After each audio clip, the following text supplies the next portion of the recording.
Hey there, it is Tom Stricker on the behalf of Indie Structural Productions once again with another Scum build video.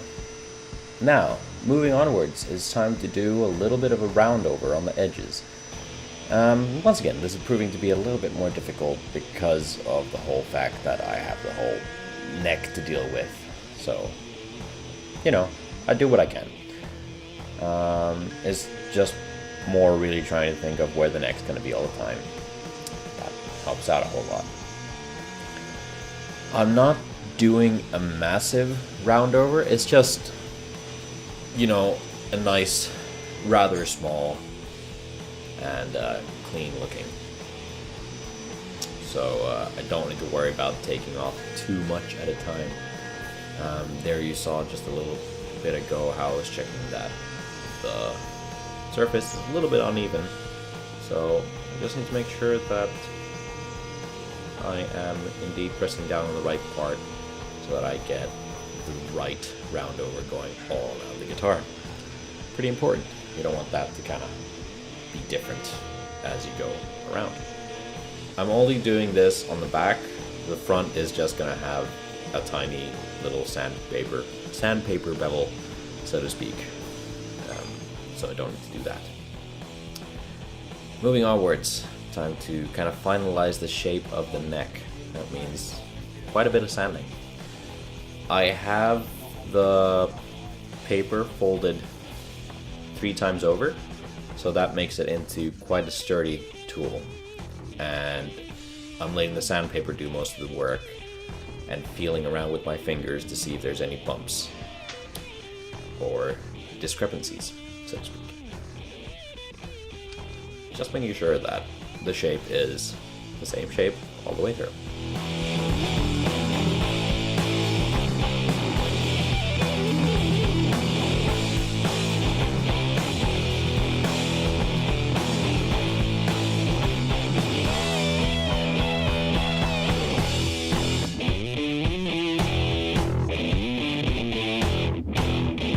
Here you can see a nice nifty little trick. And take some sandpaper, like a long piece, and then just use that to kind of keep the round shape going. If you do this carefully enough, you'll be able to use the sandpaper to follow the exact shape you have. This will just, even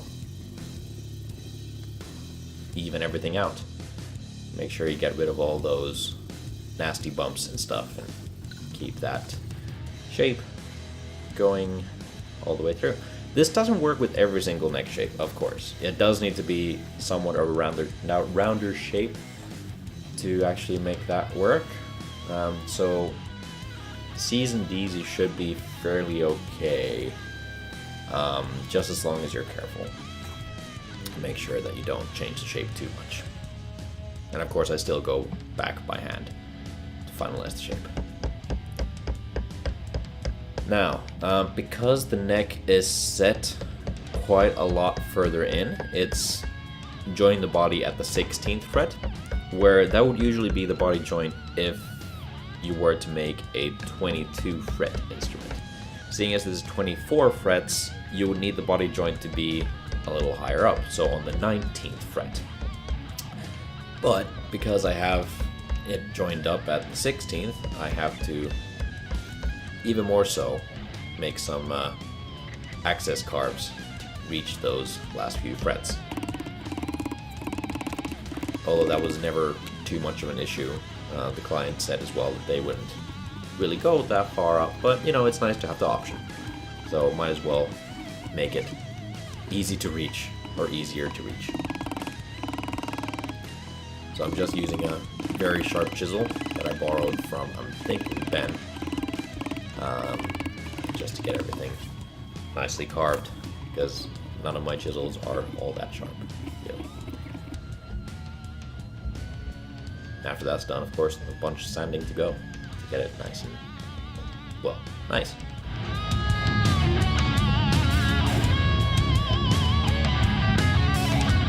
It's a shame I don't have a proper camera angle on this. It would be cool to actually see what the hell I was doing. Sorry about that. Kind of hard to go fix that now. Now, this is something that you want to do before you glue the body wings on. It's just something that I forgot to do. Side dots. Yeah, so first things first, measure, and remeasure, and measure as many times until you're certain. Yeah, if I didn't have the wings on, this would be so much easier, because right now, you'll see how difficult it gets. It's a little bit fiddly. I do manage to get it done, but it's just, could have been avoided. It became somewhat of a hassle. So yeah, first off, mark out where your side dots are going to be. So basically in the middle of the fretboard and in the middle of the fret, or in between the two frets that they go. Once I have those marked out, I go back with a bradawl to really make sure. See, there, the measurement wasn't correct. I can see it by eye. It's fairly easy to gauge. Once you have the points marked out, you can kind of tell if something's a little askew. So it's easy enough to go and fix that. Just as long as you're really sure to mark them in the right places. And once all the places are marked, it's time to drill the holes. There I'm using my thumb to kind of guide and keep the drill bit going straight instead of at an angle, because I'm putting in brass tubing, so if it goes in an angle, they're going to turn into ovals instead of circles, so that's not good. And this is what I was talking about, how it gets difficult. I'm having to use a little aluminium tube, sorry, as a sort of extension for the drill bit in order to reach those higher frets, because the body is in the way now. A little bit fiddly, but you know, just gotta be careful not to break anything.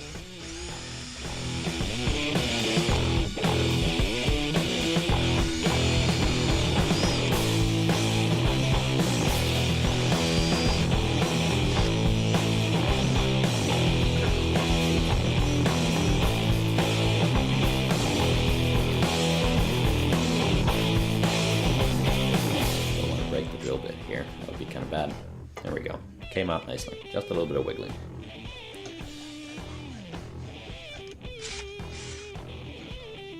There we are. Last of the marker is drilled, and the drill bit stuck and out. There we are. Now, the easiest way to do this is to put a little dollop of super glue onto a scrap piece of wood or something. Dip your inlay material in it, and then hammer it in place. Of course, being very careful not to bend anything. Now, because this is brass tube, there are a few things to keep in mind. Whenever you do cut the pieces out, be sure to cut them with a jeweler's saw, for example.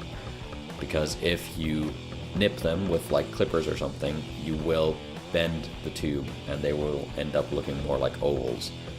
So if you just use a jeweler's saw to cut out all the pieces, you should be just fine.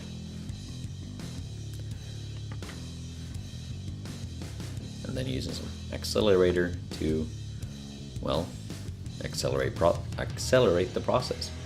Wow, I don't know how it's so difficult today for me to talk. I feel like I'm flubbing a lot of words right now. Should be getting used to this commentary thing by now. No, apparently not. No, well. But yeah, just be careful. Not about commentary, I mean about hammering in the inlays. Just, you know, precision.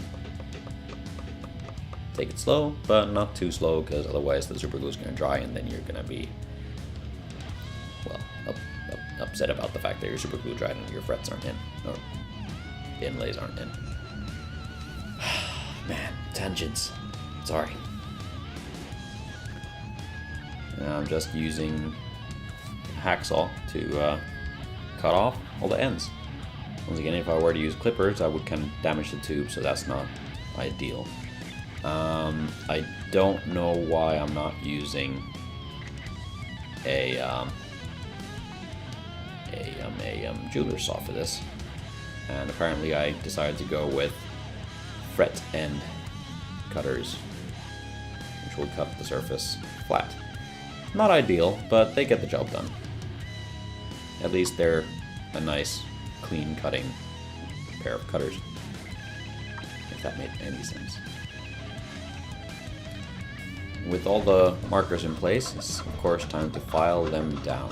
For that, I'm just using fret leveling files. They get the job done very, very well. And the video is about to reach its end. So once again, thank you for watching this episode. Be sure to smash that like button, hit that little bell so you get notifications whenever I put out new videos, and that helps out a whole lot. YouTube likes those sort of algorithms. So comment if you feel like there's something to comment on. I always respond to everybody. Subscribe to see more if you haven't already, and yeah, I'll see all of you lovely people next week. Bye bye.